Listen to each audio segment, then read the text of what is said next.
Have you ever noticed how we're all just sort of expected to work the same way?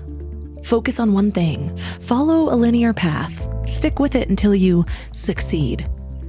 I spent years feeling like I was doing something wrong because I couldn't make myself fit that mold. I'd get really excited about a project, dive in super deep, and then feel my energy shift to something completely different. And instead of just trusting that shift, I'd beat myself up for being unfocused or lacking commitment. Sound familiar? Well, then I stumbled across human design, and it gave me a really fascinating lens to see myself differently. I am a manifesting generator with wiring that craves variety and multiple channels for my energy. But what stuck with me is how it's shifted the story I tell myself about who I am. We all carry these stories about being too much or not enough, too slow or too impulsive, too loud or too quiet. And we base these stories on comparing ourselves to people who might be operating from completely different blueprints. Your human design suggests why certain people thrive under pressure, while you might need space to process. Why some people make snap decisions, while others need a little more time to feel into what's right. Why pushing harder often gets you absolutely nowhere. And when I really think about it, it offers something powerful. Permission to stop forcing yourself into someone else's mold. I talk to so many of you who are exhausted from trying to be what you're not. Your boss wants you to focus on one thing when your mind naturally connects multiple dots. Your family thinks you're too emotional when you're designed to process through feelings. Your partner can't understand why you need so much time alone. And all of these little misunderstandings turn into stories that we tell ourselves. I'm scattered. I'm too sensitive. I'm antisocial. I'm difficult. But let me ask you a question. Are those stories really serving you? The research is clear. Chronic stress from forcing yourself to operate against your natural rhythms takes a physical toll. Your immune system weakens, your brain fog increases, your body literally fights back. And the psychological cost? A recent study actually showed that 70% of workers feel that they can't be their authentic selves at work. That's not just sad, it's a massive waste of human potential.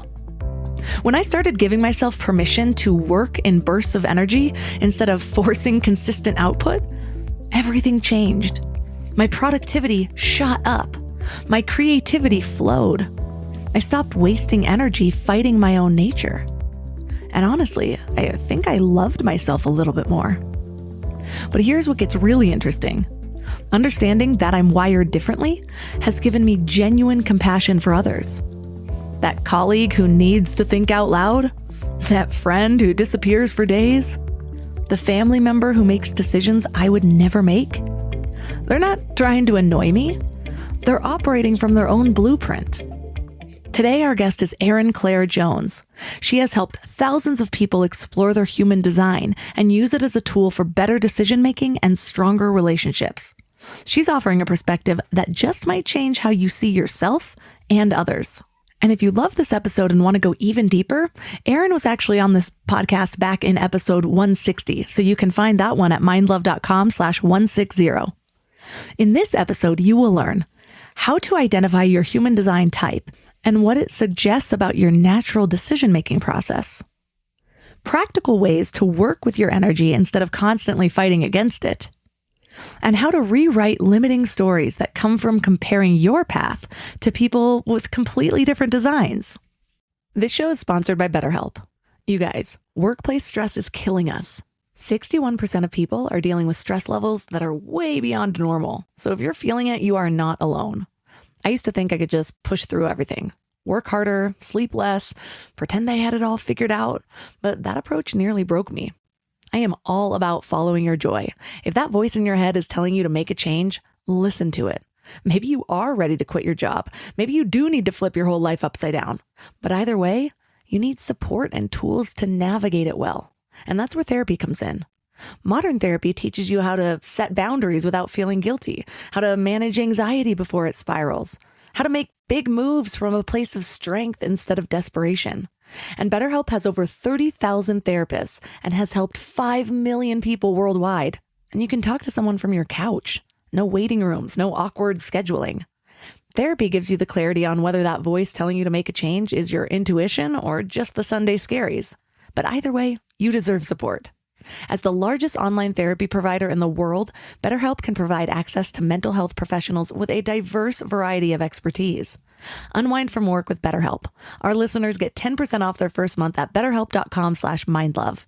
That's BetterHelp, HELP.com/mindlove. Let me ask you something. How much time did you spend last week thinking about what to eat? Planning meals, making grocery lists, wandering around the store like a lost tourist. I used to waste entire Sunday afternoons on this, and it was exhausting. Then I found Hungry Root. Hungry Root fills your cart with personalized picks and plans your week of meals, getting smarter with every order. They have over 15,000 recipes to choose from each week, and most are ready in 15 minutes or less. I'm actually headed to Michigan this week, and I had my Hungry Root order delivered there. So I already know that I have meals ready and plenty of snacks for the kids without scrambling to find a grocery store. It's just handled. And what I love most is their smart cart technology. It learns what I actually like and then recommends groceries, recipes, and supplements just for me. So no more buying spinach that rots in my fridge. They screen out over 200 additives and only source high quality ingredients. The time I've gotten back has just been life-changing.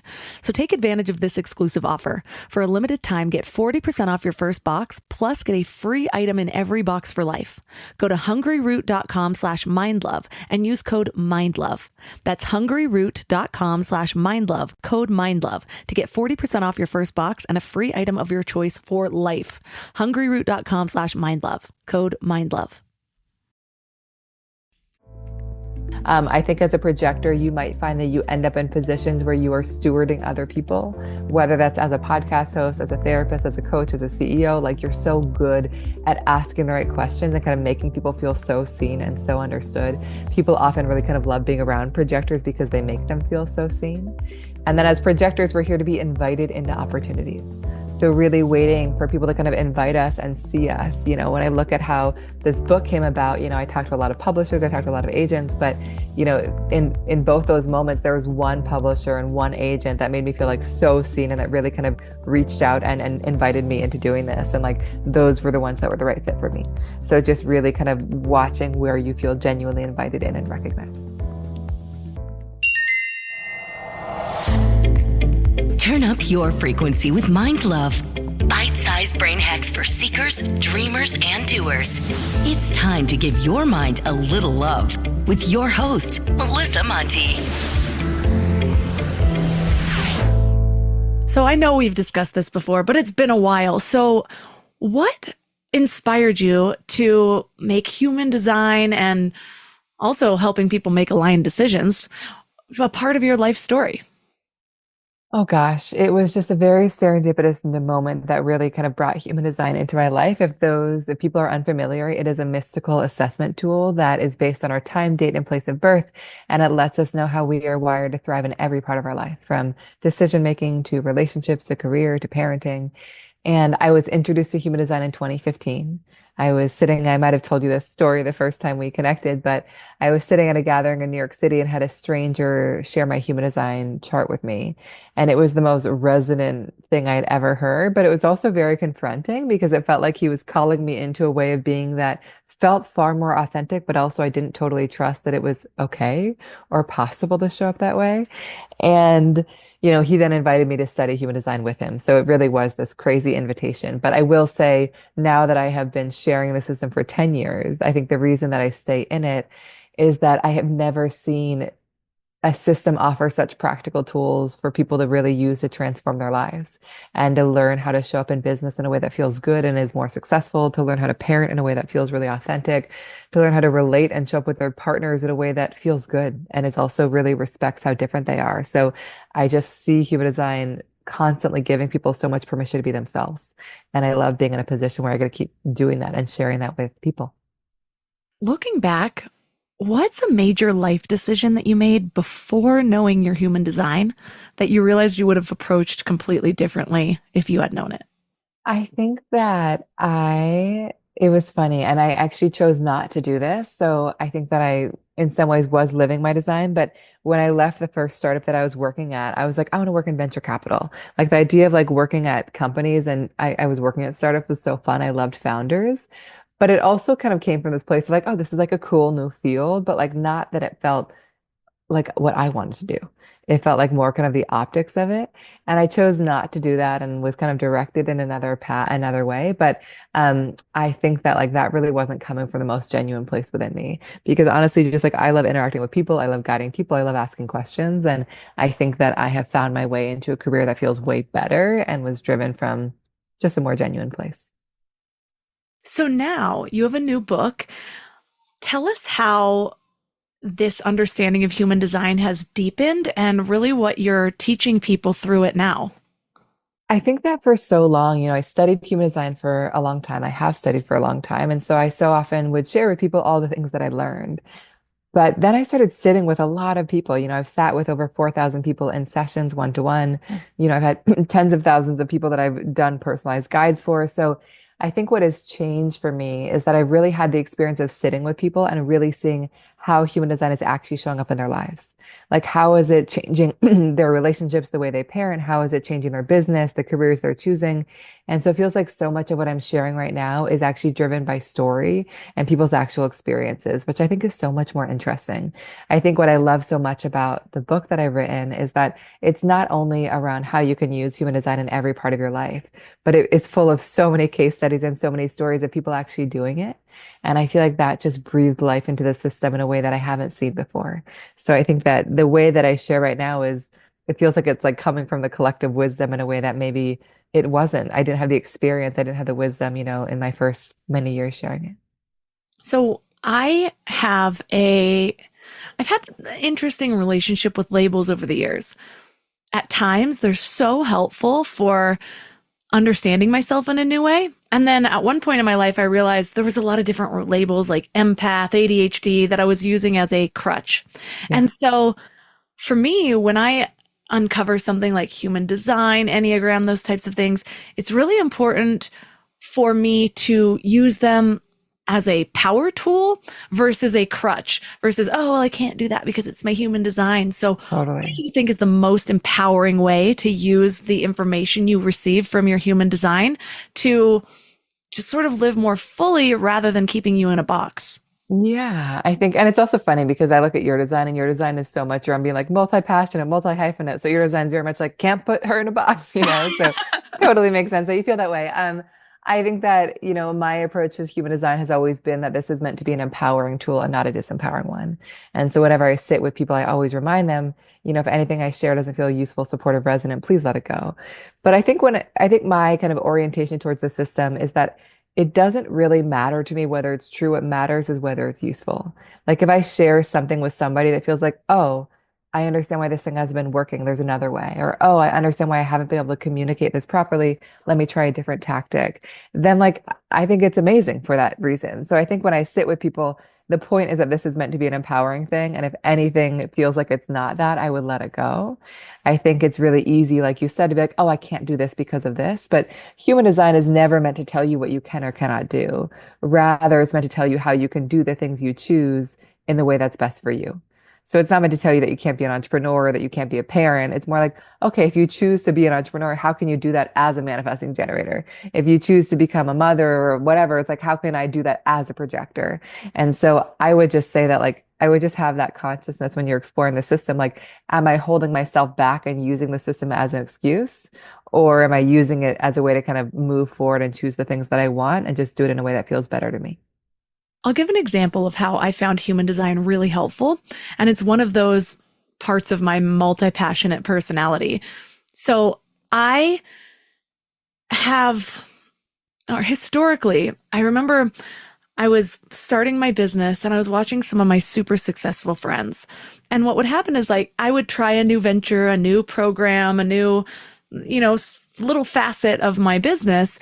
And what I recognized in some of my friends, one in particular that I'm thinking about, and really just what I understood in business in general, it's that consistency. It's like stick with one thing until you really market it and you really grow it.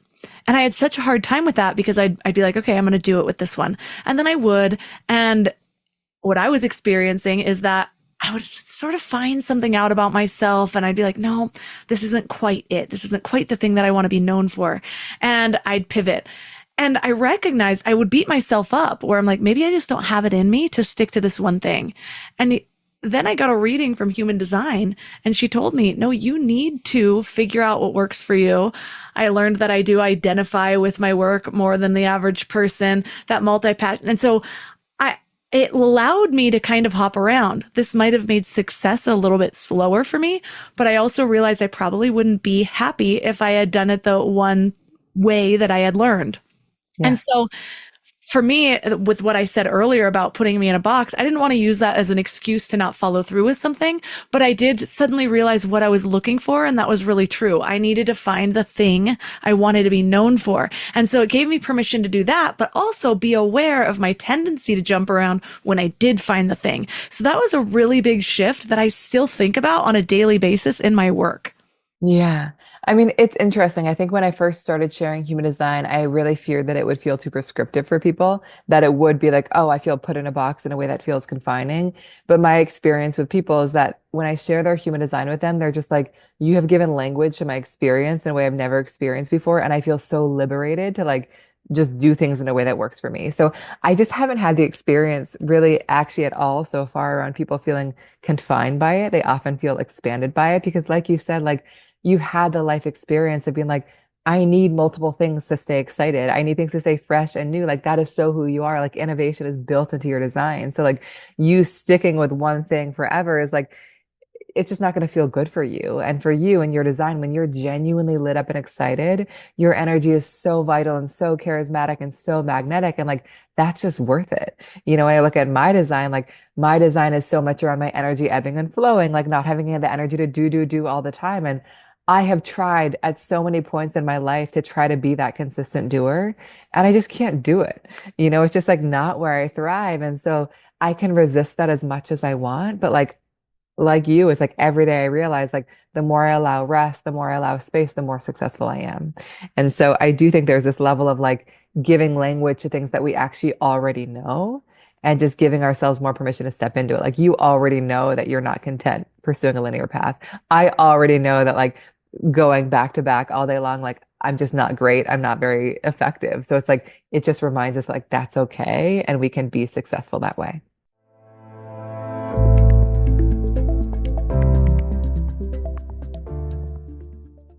So give us an overview of the main human design types, which we've covered before, but it's been a long time. And also I find even just hearing it through the different words that a different person might describe it as is helpful for my understanding and my just overall knowledge of it. So what are those? Of course. So in human design, there are 5 types. This is just the first level. There's so much more underneath it, as you know, and as the listeners know, like it just keeps getting more and more specific. If you don't yet know your type, you can look it up at humandesignblueprint.com. I'll start with yours because we've referenced now this manifesting generator type. It's going to be very similar to the one after, which is a generator. So manifesting generators are very multi-passionate by nature. As we just discussed, you're not somebody who's meant to be really content choosing one field or choosing a linear path. Things need to stay fresh and new and exciting. That might look like you doing multiple things at once, like having a podcast and also being a coach and also starting this business. Or it could just look like having a lot of novelty in your role. For you, you're talking to different people every day. So I'm sure that provides some of that kind of freshness that you might be seeking. Manifesting generators are very fast. You might find that you can accomplish things faster than most when you feel genuinely excited by them. So I would say one reminder for you is to not expect others to move at your speed.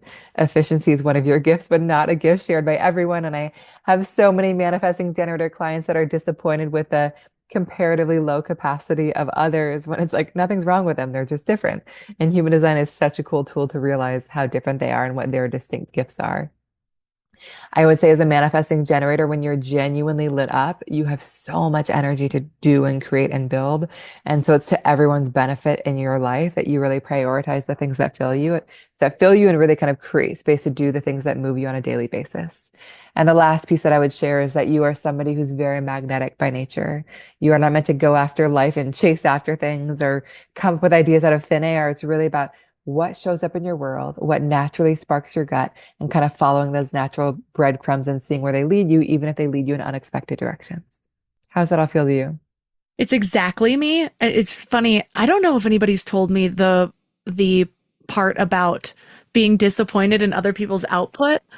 I don't even know a manifesting generator who outputs as fast as I do. And every time I'm in a program, people are like, how did you just do that? You just created a whole business overnight. And I'm like, I don't know. This is just how my brain's worked forever. And I used to think it was my ADHD hyper focusing. I think it's a beautiful combination of both. I'm one of those people who loves my ADHD. I would not trade my brain for anything. But yeah, it's interesting that it shows up in my design because that's been true for me since elementary school when I can remember Wow. just being able to see what other people were doing versus me. I'm like, I just don't understand. And so, yeah, that's been something I've learned hiring people, being in groups and it used to be a source of frustration, but now it's just kind of a little bit of pride. I love hearing that. I tell a story in my book around one client hiring seven assistants. She like came to me, she's like, Erin, I just fired my seventh personal assistant. Like, what is wrong with them all? And I was like, what's going on? And she's like, none of them can move as fast as me. We kind of look at her manifesting generator design. I was like, I don't think it's actually advantageous to hire somebody who moves as fast as you. Like, I think it's actually somebody who's a little bit more methodical and like can handle the step by step in a way that frees you to move fast. And she just realized so much of her frustration came from the expectation that others would operate like her, And I think human design brings so much compassion to our relationships, whether it's our colleagues or our partners or our friends or our kids, because we realize, oh, like they're not meant to do this the same. They're meant to be different, and that's perfectly okay. But that's just such a common pattern with manifesting generators. They're just like, why is everyone so slow? And I'm like, they're just different. Not as fast as you, and Really that's okay. slow. Just Yeah. Okay, so then we have generators, very similar in many ways to what I just shared. Generators are also these very creative doers that can really kind of bring ideas to life when they're really genuinely excited by them. They might enjoy the step-by-step process a little bit more. They kind of bring this very masterful, steadfast, committed energy. I love working with generators. They kind of have this like contagious passion, this infectious joy that is just really motivating for me to work around. Similar to what I shared with you, when they are genuinely lit up and excited, their energy is just like vital and expansive and pours out and really lifts up everyone around them. And they, like you, are kind of meant to let things come to them and just see what naturally sparks their gut before they go after it. mm, I think Then we've got, generator. oh, really? It's a great combo. He's like, generator, that doesn't sound good. And I was like, yeah, everyone wants the one with the manifest in it. I know. These names Until are they learn. until they learn. I will say that like I am so biased towards generators. I love every type, but I'm married to a generator, so I just think they're the best, Like I think that there is nothing for me that kind of beats being around a lit up generator or manifesting generator because like that energy is so positively infectious. And I think sometimes both of these types, generators and manifesting generators, don't realize how impactful their energy is. Like, and I think, when they're lit up, like I said, like they light up a room, but also say you're really frustrated by your work, you're really bored, you're really burnt out, like you also project that. When I'm around a generator that's frustrated, like I feel that sluggishness. And so again, I would just remind any generator or manifesting generator listening, like you being lit up benefits all of us. And so really prioritizing that however and wherever you can. Then we've got projectors. Do you know any projectors? You. Exactly. I'm one. So projectors are really here to be leaders, guides, advisors, teachers, not here to do all the doing. And so as projectors, our energy really naturally ebbs and flows. I think one thing that's really made a difference for me, and I'm still learning this, I'm a mother of two very young kids. I run a business. Life is a little bit crazy. I have a book coming out in 2 months. Like life is full on, and building space and moments of rest into my day makes the biggest difference. And so for me, that looks like a 5 minute break, not an hour these days, but still building in those moments of pause can be so refreshing and so needed for us as projectors. It's really healthy to kind of not book things back to back and to kind of allow those natural ebbs and flows to run their cycle. I think as a projector, you might find that you end up in positions where you are stewarding other people, whether that's as a podcast host, as a therapist, as a coach, as a CEO. Like you're so good at asking the right questions and kind of making people feel so seen and so understood. People often really kind of love being around projectors because they make them feel so seen. And then as projectors, we're here to be invited into opportunities. So really waiting for people to kind of invite us and see us. When I look at how this book came about, I talked to a lot of publishers, I talked to a lot of agents, but in both those moments, there was one publisher and one agent that made me feel like so seen and that really kind of reached out and invited me into doing this. And like those were the ones that were the right fit for me. So just really kind of watching where you feel genuinely invited in and recognized. One thing I've come across in different human design conversations is when people first hear the idea of waiting for an invitation, they immediately interpret that as almost being disempowered. Like, because we're shown this hustle culture so much of like, go out and get it. And we watch these documentaries or read these biographies of people that are real go-getters, and we're taught that that's something we should all learn and we should all go after. So how do you reframe that to a place of empowerment? Yeah, no, it's a great question. I too felt that way. I remember when I learned that aspect of my chart, I was like, I don't know how I'm supposed to build a business waiting for an invitation. And like, it also doesn't feel very fun to just sit on my couch and see what happens. I think the thing to know as a projector is that your energy is like very intense in a very beautiful way. When somebody's like ready to like receive your gifts and be seen by you, it's like the most transformative thing ever. But if somebody's like not really ready to be seen by you, like it can be a little bit intense because you just like really kind of pour into people in a really deep way, and they have to be ready for it. So I think what I have come to realize is that the invitation is not a tool to hold me back. It's a tool to protect my energy and just make sure I'm putting it in the right place. And it basically means that you might not be the most successful if you kind of pitch individuals. If you're like, I want to work with this person, I've got to like make it happen. Whereas when you just share your gifts in kind of like a broader, more authentic way, for me, that has looked like on Instagram or in newsletters or on podcasts, then it really allows kind of the right invitations and people to come to me. And so this is not a passive strategy. I would say your job is to make yourself visible in a way that feels good to you and see who comes to you from that effort.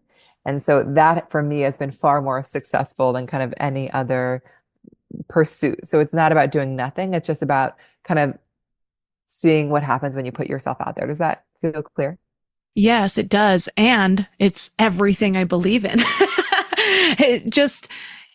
There's so many different little seeds I've gotten over the years. I've done 2 interviews with people who made the science of luck their life path.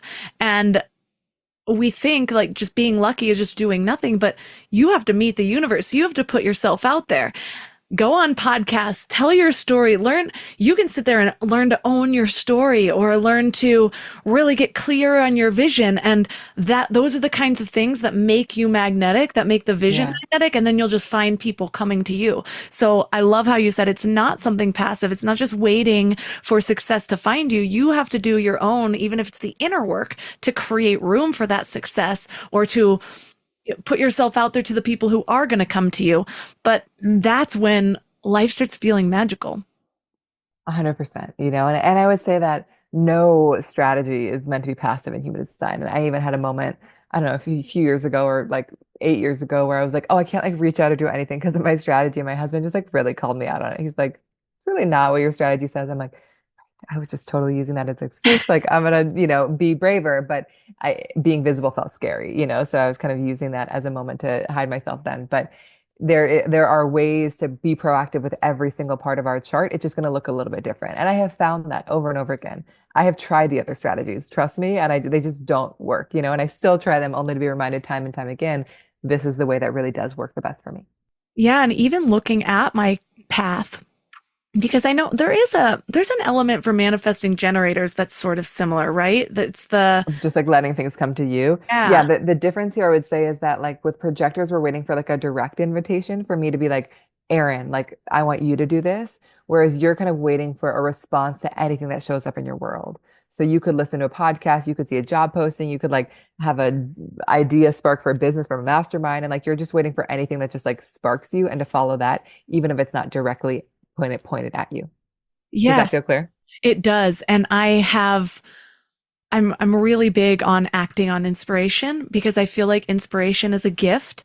And if I don't take a hold of it, somebody else will, but there's something about it that's meant for me. And so I know that if I keep passing off my seeds of inspiration, I don't receive the inspiration as much. But when I do and I act on them, it's like I'm constantly guided. That's when life just feels so magical to me. And when I have, it's like all of my really big opportunities, different partnerships asked on some of the biggest podcasts, have been because, like we talked about, I put myself out there because I acted on some seed of inspiration. But those moments are like, then somebody reaches out, and I didn't have to go reach out to them for the opportunity. They found me, but I wasn't doing nothing. I was doing everything that I could, that I was inspired to do. Yeah. Oh, I love that. That is like such a beautiful just way to phrase it. It's just like acting on the sparks of inspiration and seeing where it takes you. Another practical example for people to hear. I had a client once who was reading a Wall Street Journal article and like all of a sudden was just like, God, all these things are missing in this article. Like this is missing, this is missing. So she just like reached out to the editor and shared her thoughts, and they ended up kind of collaborating on many pieces over many months. But like it was very much like her acting on that inspiration. So she did pursue the thing, but it was based on that kind of gut feeling and natural response she had. And that's kind of the key for manifesting generators and generators is like, where is that inspiration coming from and how can you act on that over kind of what you think you should do? So something interesting happened to me just recently where I have a lot of amazing people on my podcast. And then there was just some other people that I was really inspired by from other places. And I wanted to bring on a new type of person onto the show. And some of them made really great interviews, and other ones I didn't air because they weren't used to being on podcasts and they did not know how to tell their story. So it was just like long, rambling things. And I was like, man, how long is it going to take me to cut this up? And I still don't know what I'm going to do with them quite yet. But yeah, it made me realize, wow, even some of these people with huge platforms don't understand the power of their story and how to tell it. And that was my inspiration. And I just went hard on it. And since I've been so lit up in my work. It's just my inspiration's been flowing through me, but I had to be open to that inspiration, doing what I always do. And it's like my life just carved itself. I know. And like, I think that it can be easier than we think sometimes, especially for those two types of just like, it's going to just show up and your work is to just pay attention. And sometimes generators and manifesting generators get so fixated on one outcome that they kind of become blind to everything else that's coming their way. So part of your work is to just keep your awareness open and be like, oh, what is showing up? I had another client, one story I tell in the book is she had like a really clear idea of the client she wanted for her business. And she was just like pitching and going after them and like it just was not working.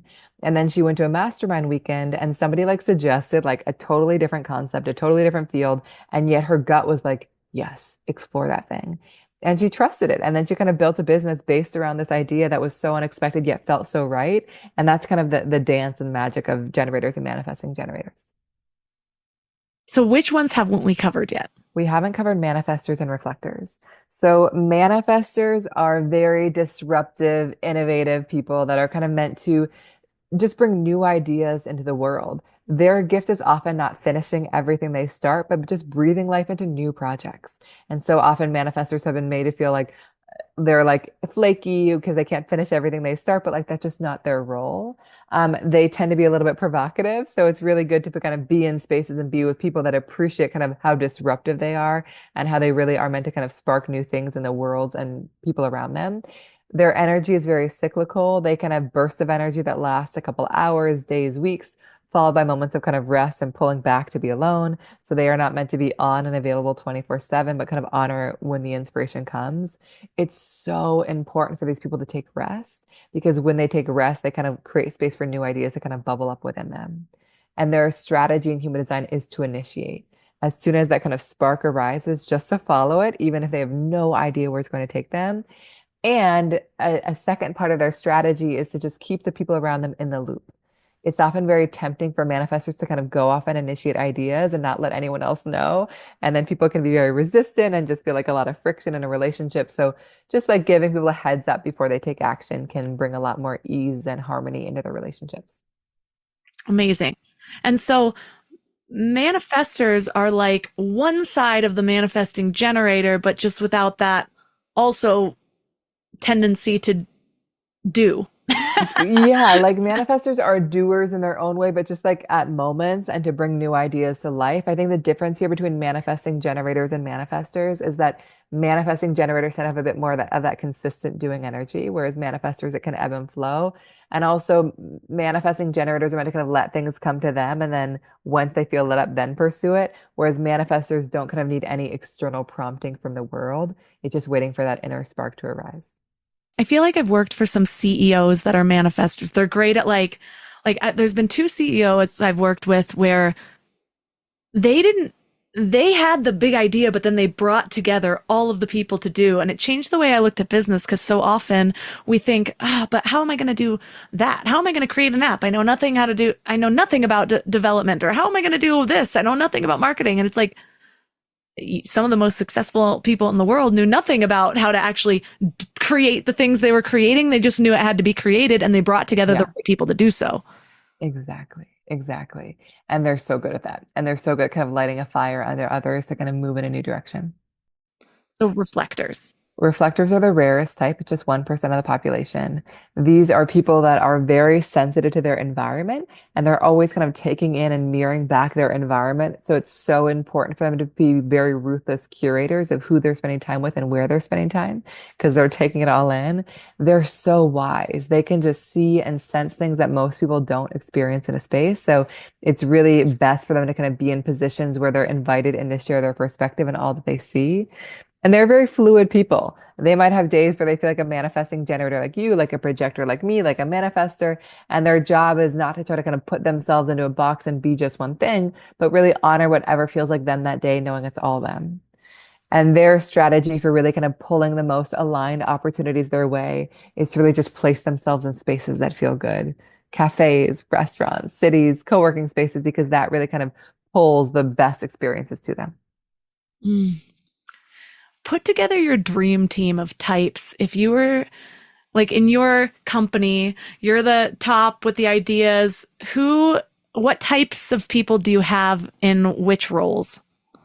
I think that it's really good to have obviously diversity of people in your team. I think for me, I tend to draw on a lot of projectors because I am one, but I think having a team of a lot of projectors is not always the best idea. You kind of need diverse energy. I have always done best working with a generator. So my business partner is a generator. They kind of bring a lot of just like energy and stamina and motivation and clarity and direction in a way that I really benefit from, in a way that really kind of allows me to just like be the human design person. And he's able to kind of do most of the other pieces. Um, I haven't yet had a manifestor on my team. It's always been generators and projectors. I think a manifesting generator could be really, really great. Like when I think of the place I am in right now, which is around, my book comes out in a couple months. It's like a little bit wild, like having a manifesting generator kind of have like a focus, like I'm going to focus on the book piece or I'm going to focus on the content piece, I think is a really great role for them if they're really lit up by it. I think a manifestor could be really useful in a position of just like innovation. If there's a place in the business that we really want to disrupt, like, disrupt the way that people experience their human design when they first look up a chart, disrupt the way the chart even is designed, like things like that. I feel like a manifestor would really benefit from. I would look to a reflector once our team grows a little bit. We've always kind of kept it super lean because like I don't really have any interest in managing a big team as a projector. I kind of want to just do my thing. But I think having a reflector when the team's a little bit bigger, just to kind of mirror back the things they're seeing and really offering that kind of wise, objective assessment would be really useful. But I think when I'm like in this kind of lean phase, a projector kind of with generators and manifesting generators, I think is probably the most ideal for me. I feel like when I become a billionaire, I want to hire a live-in sage that's a reflector. Have 100%. a room at the end of the hallway, pop out. I'm like, can you witness my family dynamic and tell me? Please tell me what's going on. But it is so funny because I have two young daughters and I'm married to a generator. I'm a projector. My oldest daughter, who 2-year-old, is a manifesting generator, and my youngest is a manifester. So I do actually have 4 of the 5 types represented in my own little family. So I'm just like, this is wild. I mean, where is the reflector? Tell me a little bit about your relationship with your husband and how you see your human design types sort of peeking out in everyday life. I think it's just been so useful for us to know how different we are. We were best friends long before we were partners, and I think that we've always loved the differences, but human design has given us the language for it. I think a few very practical ways, like, our lives are very full right now. I think he really does have the energy to show up in a way that I really rely on. But sometimes generators can be burdened by just like holding everything. And so that's a kind of a big thing for me to look out for of like, are there things that I can take off his plate? And also, I think generators like you really benefit when they have space to kind of pursue the things that really lift them up. And so I think me as a partner, I really learned to just like encourage him to take that space whenever he can, because like that benefits all of us. Um, I think also we're very different. This extends beyond our type, and that he is somebody that's very fast in his decisions. He knows immediately when a thing is presented, whether it's for him or not. I'm somebody who needs a lot more time. And we make collective decisions, obviously, all the time. So he's really kind of learned to give me time. There's also another piece of our chart, the last piece I'll share, and this is about a piece called our profile. Is he's somebody who like really needs to understand how things work. Like he needs to like take it all apart, understand the foundations, and like I don't care how it works. If it works, it works. So like it's been really useful for us to understand that. I think of a story. I don't know whether I share this one in the book, but we went to like a magic show many years ago. And I was like so blown away by the magician. And I was just like, ended the show and I was convinced it was actual magic. And I was like, this is amazing. We just met a wizard. Like he just made things disappear. Like that was it. I just kind of believed that that was the case. And my husband goes up to him after and he's like, so how did you learn? Like he like needed to like understand each magic trick, like that was kind of his orientation. So I think it's actually been very helpful for us to understand that, because it's just a very different orientation towards life. He needs to understand why, whereas I'm like, it works. That's amazing. Let's move on. So there have just been so many elements of our design that have really kind of shed light on how different we are in a way that I think has allowed us to really appreciate each other and not have any expectation that we're the same. I need to understand how things work too, deeply. And then the thing is every single piece of my worldview needs to make sense with the other one. And so all of a sudden, if I learn new information about science or about this thing over here, and then I'll contrast it to like something I learned in spirituality 12 years ago. And I'm like, well, then that means this isn't true. I need to go back over here and go super deep. So I don't know if that's my human design or my ADD, but whatever it is, it sends me down a lot of really deep, but really fun rabbit holes. Yeah. Well, you're also somebody who's just like meant to have like a very kind of strong perspective on the world, which can be ever changing. But it also makes sense to me that you're like, I need it to keep evolving, because your design is so much around, and this is beyond your type. Your design is so much around innovation and newness and just like, and so things are going to have to keep changing for you to kind of keep up with that. Do you see anything surprising or weird in my chart? I would say that like I find our whole chart surprising and weird. You know what I mean? Like they're just so funky in the best way, because they're just like, I mean, I can't even tell you how often I've sat with friends and I'll look at their chart. I'm like, oh my God, this doesn't make sense knowing them. And then I'll share it with them. They're like, I know, right? Crazy. And I'm like, oh my God, I just like don't even know people's internal world. Like this is so amazing. I would say like what I just said feels very, there's like a real theme in your design of like innovation. There's like a real drive for newness. And you're somebody who kind of like brings newness to everything you touch. And it sounds like even that example you shared is like your perspective.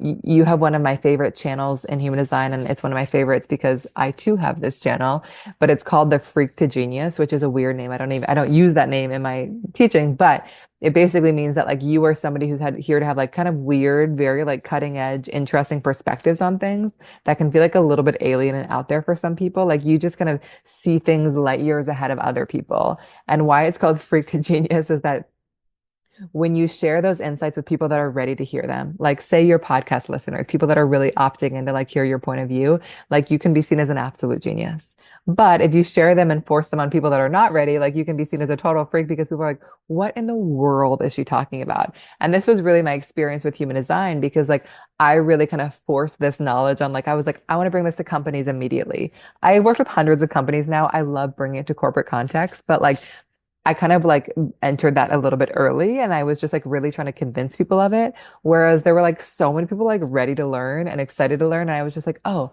let me like start there. Let me start with the people that are like really ready to hear about this new weird system that I've discovered. And the other piece I would just share about this strength of yours is that there are some things that might seem incredibly obvious to you that are not obvious to other people. And so a big part of your job is learning how to simplify the things that you see in a way that makes them make sense. And I think like my gift in human design is that, like, how could I make human design make sense? And so for you, it could be other things. That all makes sense to me. It's actually part of why I started a podcast, was because I needed to find my people in everyday Yeah. life. I sometimes don't know what to have conversations about. There's like memes or reels that'll be like me testing this in my friend group. And you're like, so you heard about the lost history of Earth? You know, like, remember when they destroyed all those bells? Do you really think it's ammunition? You know, I just talked about that on a music episode. But yeah, like I said, rabbit holes galore. But I love my worldview now. I don't know who I share it with. Honestly, your design is very much like you're kind of going, you're doing your own thing and you're inspiring others on the way. So when you are looking at your family, you've got little pieces of each. Do you use your understanding of your family members' human design in the ways that you parent or structure your family life? I think that knowing that I'm a projector for sure informs the way that I show up as a mother. Knowing that I need rest, I need time alone. Like I really knew that early on from having my first. And I think I might have felt guilty about that, but I was like, no, I need this. Like I have to go to Pilates. I need a moment to myself. So I think that it's given me a lot of permission to show up as a mother in a way that is more sustainable. I ask for a lot of help. I have a lot of help, like I know that I'm not meant to do this alone. And that can be obviously paid help, but also like I will text my neighbors when I'm like, I am under resourced, please come help me, and I'm lucky to have really amazing neighbors. But I think my design gave me a lot of permission on that front. I think with my daughters, like it's very interesting because I mean, similar to kind of the beginning of our conversation, like I don't want human design to be this box that I'm putting them in where I'm like, you must be a manifesting generator. So it's not that. It's more that I kind of have it just at the back of my mind when I'm observing life. And it's just fun to be like, oh, I love that you're doing this because that's so aligned with your design. And it's so different than me. So I think where it's helpful right now is that I have no expectation that either of my daughters will be anything like me. And I'm kind of using their designs just as like frameworks to kind of explore the way they are. My manifesting generator daughter is 2 years old. She is the most charismatic, full of life. Like she was laughing in hysterics at 2 months old. Like everything was hilarious. And like she's just really full of life in a way that is so fun and like so manifesting generator-y. And I think that I'm just kind of paying attention to her gut instinct and what she's drawn to because I know that like she's here to respond to life in that way. I think my manifestor daughter, she's young, she's 5 months old. So I didn't mention this, but a core value of manifestors is freedom. They just have to feel free to do what they want, when they want, how they want. Like they're just here to kind of be in charge. And my 5 month old, like she started rolling over at 2 months and kind of broke out of her swaddle and was like, screw this. Like, and like, it's just so physical. Like she just wants to be like, she's just so strong and very much wants to kind of be in charge and do all these things. And like, I just was witnessing these things at such a young age. And like, part of like, I remember like I was reading online, it's like you can't let them sleep on their stomach at 2 months old, like it's too young. But like I could not stop her. I would like flip her back and she would flip over, I would flip her back. And I remember calling my pediatrician and she was like, you can't stop her. And I was like, God, her design says the exact same thing. So I think it's more just a thing that I'm using as an observational tool for now. And then I'll see. Like I remember a woman that I worked with, a book coach that I worked with, she had a 6 year old or maybe a 7 year old manifestor. And every night she would sit and kind of read to her parts of her human design guide that I put together for her because it was just so empowering for her daughter. So like I definitely will not force it on either of my daughters, but I will introduce it as a tool if they want. And often my experience is that kids love it. It's just a really empowering tool to be themselves.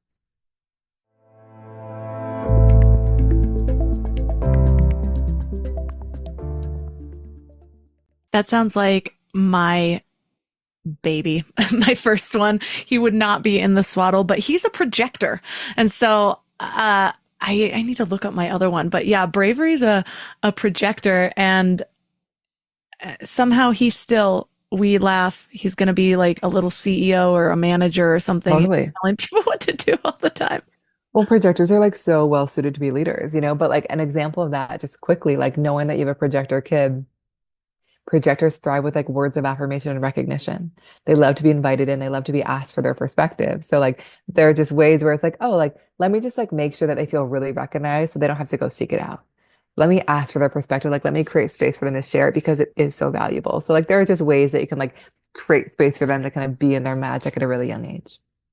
So when we are considering using human design to make decisions, how do you balance intuition and making sure you're connecting to your inner wisdom and following that, while also considering your human design so that you don't start outsourcing that inner wisdom to your chart and lose that skill, if that makes sense. Totally makes sense. So what I would actually say is human design, the way that it's going to tell you how to make decisions, and obviously the name of my book is How Do You Choose? It's like how do you use human design to make more empowered decisions, is it's going to help you connect to the best way of accessing your intuition. So when I sit with somebody in session, I'm not going to be like, oh, you should take this job or leave this partner, but I'll be like, oh, you're somebody who's like apparently meant to be like more of a gut-based decision maker. You're somebody who's meant to kind of talk things out to find your truth. You're somebody who's meant to trust your kind of spontaneous intuition. So I actually find those things kind of one and the same. It just helps people kind of connect to their own way of accessing it. Like if I was to use you as an example, you are somebody who's a very gut-based decision maker. It's like so visceral, it's so in your belly. You're somebody who responds well to kind of specific options like this or this. But there's a nuance for you that when it comes to really big decisions in your life, you're meant to sleep on things and kind of trust your gut feeling over time and kind of trust what remains exciting and not just trust what feels good in the moment. So I'm curious, like, how does that feel like it, I guess, supports or undermines your relationship to your intuition? Like, does it feel like it helps it? Does it feel like it complicates it? It does help because I have historically looked at impulsivity as a problem. And now, in my experience of life at this moment, my impulsivity has actually been really, really helpful. And the way that I see these two different phases in my life is it was a problem when I was really out of alignment. And so I didn't really understand what my inner voice was. I was chasing other people's ideas and I would just make decisions really quickly. And so I still make decisions in the same way. And there was a period of time where I'm like, I don't know, should I sit on this? And I'm like, all I could think about, I can't do anything else because it's all I could think about is pressing that buy button. And so I had to just make sure, okay, let me unravel the addictive tendencies and just get back to my heart. And if I'm following my heart, it is straight on. But if I'm doing it for the wrong reasons, it definitely throws me out of balance. Yeah, I think that's really what human design does, is it, and that's what the book is meant to do, is like it just helps you reconnect to what actually feels true to you. So it does feel like a little bit weird because it's like you're looking to the system, but the system is just bringing you back to yourself. Like I had a friend recently who was struggling with a housing question. She didn't know whether she wanted this place and she didn't know whether she wanted to live there. And she had an advanced copy of my book. And I was like, just turn to this chapter. And she turned to this chapter around how she makes decisions. And she was like, oh my God, I know exactly what to do. And it wasn't because the book was like, take that house. It was because it just reminded her how to actually reconnect to what she really wanted and make sure that that was the driving force. So I think that human design actually what it does, it helps you connect to what really does feel true to you. Your book talks about different authorities for decision making. What would you say is, well, first, what are authorities? Authorities are the part of our chart that help us know how to assess which decisions are right for us. And it helps us connect to that intuition. And so, what do you think are there any misunderstood authorities? And how does it really work? Yeah, I mean, there are like, I think there are myths and misunderstandings about each of them, but I would say that it just reminds us how different we are. Like there's so much talk out there, like trust your gut, listen to your gut. And like, for example, you are for sure one of those people. I am not. I don't have a really strong gut response. I like really do best by sleeping on things and feeling into things. So I think that like what is more generally misunderstood is that we are meant to make decisions in the same way, or that one principle will apply to all of us. And honestly, we all just come to truth differently. Like some people, as you'll read in the book, if you get it and explore human design, is like are meant to take a full 28 to 30 days before they make a big decision. And I remember I tell a story in the book of a couple that's trying to decide whether to move to the East Coast or not. And the wife was so frustrated with her husband because she's just like, he's waffling. Like, it's one day it's this, it's one day it's that. And like, what she didn't understand was that like he was just going through his process. Like, clarity would come. He would know, and it would be very clear. But like, it was not an instantaneous knowing like she would know. Like, it would come after a couple of weeks, after many conversations. So I think that, we all have different ways that are arriving at our truth. And I think it's so worth understanding what it is for us, because how we enter into things is everything. If we enter into the wrong job, relationship, whatever, like it's easy to kind of then get stuck in a thing that's not right for us. But if we take the time to really assess what's correct for us, then like we really set ourselves up for success in all the ways. I tell another story in the book of a woman who came to me, and through our conversation, it became clear that like she was about to get married to somebody she did not actually want to marry. And I remember asking her, like, when did you know that he wasn't right for you? And she said, from the minute I met him, from the minute I like entered the relationship. So she always knew it was right. She just didn't trust it. And so I think it just helps us kind of really dial in on like what is right for us, but then also to then trust that knowing. If someone finds themselves in a position where they keep making decisions they regret later, how would you advise them to sort of use their human design to realign and potentially break this habit? Yeah, I would definitely advise them to look to this piece of their design, their authority, and just so people understand how the book is structured, I kind of walk through each authority as it relates to career and relationships. So kind of what it looks like to use that authority to make the right decisions in your career. What does it look like to use that authority in relationships and how others can support you in it? So if I was to sit with that person, my first conversation or question would be around how they're making decisions, kind of what their decision making matrix is. And then I would kind of use their authority to guide a conversation because say somebody has a really gut-based authority and they're meant to make decisions super fast in the moment, it might be interesting to sit with them and see what is their initial instinct about a decision, because often those people will have a first instinct, a best instinct and a first instinct, and then kind of talk themselves out of it and not act on it. So I'd kind of like have that conversation. Or say somebody's meant to kind of really take their time with decisions, it might be interesting to have that conversation and see if they're like feeling the pressure to be really fast and whether that's kind of moving them into the wrong place. So obviously we all have different ways of making decisions, but I would really kind of return them to what their human design says and see how that aligns with how they are making decisions or not.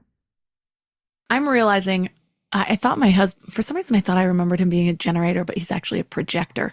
So is one Oh, of my wow. kids, and my other kid is my youngest is a manifester.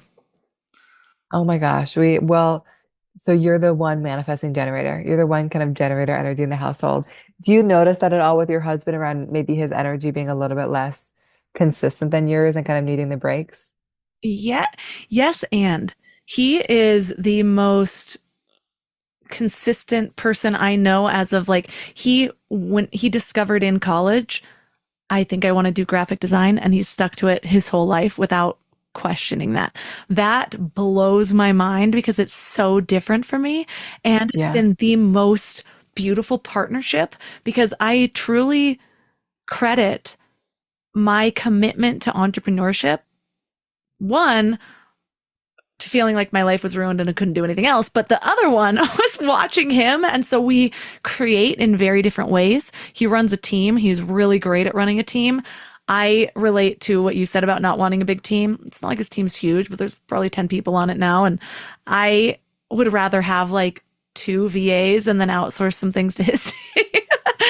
And so, yeah, we work very differently, but I watching him has really inspired me to bring some of those things out in my life. I love it. And projectors are here for mastery.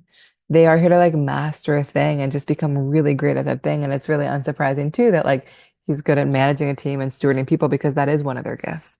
I think one thing to be aware of, and I don't know whether you observe this in him, is that as projectors, we are very susceptible to overdoing and overworking and doing too much and often not knowing when to stop. So it can be really good to have the people in our life remind us that it's okay to take rest, even with families and teams and jobs and all the things. And so when I'm looking at some of my family's authorities, I see emotional coming up a lot in the solar plexus, Yeah. but then I see in my husband his authority is splenic. What are the differences between those two? So emotional. So is emotional true for you and both your kids? I believe it's true for me. I'll have to, It is true for you. I can verify that, yeah. but it's true for both your kids too. So emotional basically means that you guys might have an initial instinct about a decision, but for the big decisions in your life, it's really good to sleep on it and just feel into it and just see if your excitement remains. And the idea is that you're somebody who can be so easily excitable and like on the high of your emotional wave, you might be like, I'm going to say yes to everything. And on the low, you might be like, I don't want to do it. And then you might wake up the next day and be like, what have I committed to? And so It just happened there's last just like month. it happens. And like I will say, as somebody that shares this, I feel like it's annoying to wait, and yet I've always found it's worth it. And so for you, there's something about giving yourself a buffer time to really confirm that your initial instinct remains strong. That's true for both your kids too, that they aren't deciding when they're super in their feelings, the highs or the lows, but are deciding from a more kind of calm, settled, and grounded place. Your husband is actually meant to be very fast in his decision making. This kind of quiet whisper of an intuition is meant to be the thing that guides him, but it's really quiet. And it's probably really hard to hear when he's around you, all of you who have really strong feelings. So having time and space to kind of just connect to his own intuition is so essential, and to trust it. Because my guess it's probably really easy to talk himself out of it. That is an interesting just data point, because so it's interesting how our astrology charts sort of fit into different things. And what just came up for me is I know he's a Libra. And so one of his just, what's it called? Shadow sides, like when he feels he just relates to being indecisive about certain things. And so this could be one of those things where it's like, wait, but if you know your human design, instead of being like, no, but this is indecision, it's like, listen for that quiet whisper and choose quickly, and you'll probably relieve a lot of suffering. It's so right on. I can't tell you how often I've sat with people that think they're indecisive when they just aren't choosing. They just don't know how they're meant to choose, Yeah. And I think like his authority, especially like it's very quiet. So if he's like trying to make all these big decisions around other people, it's probably gonna be really hard. If he goes for a walk and like spends some time alone or does some yoga or whatever, like he might find the answer comes to him very easily. So it is just so, I think it just helps us know how to choose. It'll also be interesting seeing how the different energies play out with my kids, because they're both Pisces, born 10 days up and 2 years apart. And so they've got that sort of emotional side. They both have the emotional authority, but one's a manifestor, one's a projector. I wonder how that's gonna. I know. I mean, and it's nice for them to share that, because they both do have this kind of ebbing and flowing energy, but one is somebody who's like meant to kind of lead and guide and see others, and the other one's a very disruptive, innovative force who needs a lot of freedom. So it'll just be interesting to kind of see if you witness those differences as they get older. Well, we've covered so much. I feel like I could talk to you for like 8 more hours just diving into all of this. Maybe we will one day. But I love leaving listeners with one thing to do or think about to sort of ground this info into their lives. I don't want it to be to find their chart. I want that to be automatic. Find your chart, people. Figure out what you are. Now, what's one thing they can do with that? Can I do it by type? Yes. Okay, so for generators and manifesting generators, I would say just choose one thing to do this week whenever you're listening, to kind of do just because. Like do something like that just brings you joy and feels fun, not because like you can monetize it immediately, not because like it's going to take you in a certain direction, but like just for fun. Like I think so often these types forget, like when you're genuinely excited in that way, like you are so magnetic and it gives you so much energy. So kind of just like prioritizing your own satisfaction in that way. I would say for projectors, I would invest in spending time with somebody who makes you feel deeply seen. When we feel deeply seen, it gives us so much energy and like to kind of show up in every part of our lives. So really investing in the people where it feels like there's real reciprocity, where you're not the only one asking questions, but you're being asked questions too. For a manifester, I would say if there's any kind of like urge that rises up within you, some like inspiration you feel to go do a thing, whether it's to like launch a website or reach out to a person, like just do it. Like you are just meant to like make the first move, follow its urges, like see what happens when you do.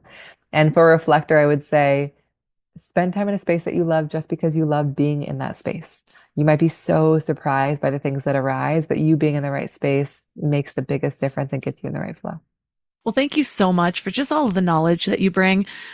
I find it's so informative and fun to look up our own charts, but when you're actually talking to somebody who's embodied this and can see it in a new way, there's just so much more that comes out. So for listeners that are interested in reading your newest book and finding your other offerings online, where's the best place to connect? So the book, I'm sure I'll have it in the show notes. It's at humandesignblueprint.com/pre-order-book, I believe. And if you are interested in kind of really just using human design as a tool to find more flow in your life, whether it's with your kids or partner or family, or whether you want to use it as a tool to really, find more clarity in your career and figure out what's next or how to refine what you're already doing, it is the perfect place for that. It's full of so many stories and examples and practical tips. And then also, if you want to get a guide all about your unique design that kind of goes far beyond type and strategy and authority, you can get that at humandesignblueprint.com. We have the discount code MindLove still active. And I also have certification courses and trainings and all the things if you're just like, I am ready to learn and go deep into all of it. All the links from this episode will be at mindlove.com/396. Your challenge for this week is to notice one story that you've been telling yourself that might not actually be true. Maybe it's something about how you make decisions, or how you manage your energy, or why you need so much time alone. Take that story and hold it up to the light. Ask yourself, is this really true about me? Or am I comparing myself to someone with a completely different design? The moment you question these stories, they start to lose their power over you. And when you replace them with a story that honors how you're actually wired, everything shifts. Give it a try and let me know how it goes. You can reach out to me at MindLoveMelissa on Instagram. And speaking of stories that matter, I've been obsessed with watching the magic happen inside of Story Love. This community is honestly blowing my mind. We have a grandfather crafting his legacy for future generations, a woman who's kind of lost everything and is finding her way forward, a travel business owner capturing transformational journeys, even a coach who's learning to tell his story in a way that builds instant trust with the women that he serves. But what makes me most excited is seeing how they're all using my step-by-step storytelling system to get clarity in days instead of years. None of them are professional writers, although they all can be, but they're just people who realize that their story is the key that opens every door. So if you're curious about joining us for the next round, get on the waitlist at mindlove.com/storylove or text the word story to 33777. And don't forget to sign up for the Morning Mind Love at mindlove.com or text the word morning to get daily doses of perspective that'll help you rewrite the stories that are holding you back. So thanks for giving your mind a little love today, and I'll see you next week. Thanks for tuning into Your Higher Frequency with Mind Love. Head to mindlove.com for a free gift to keep your vibes up until next week.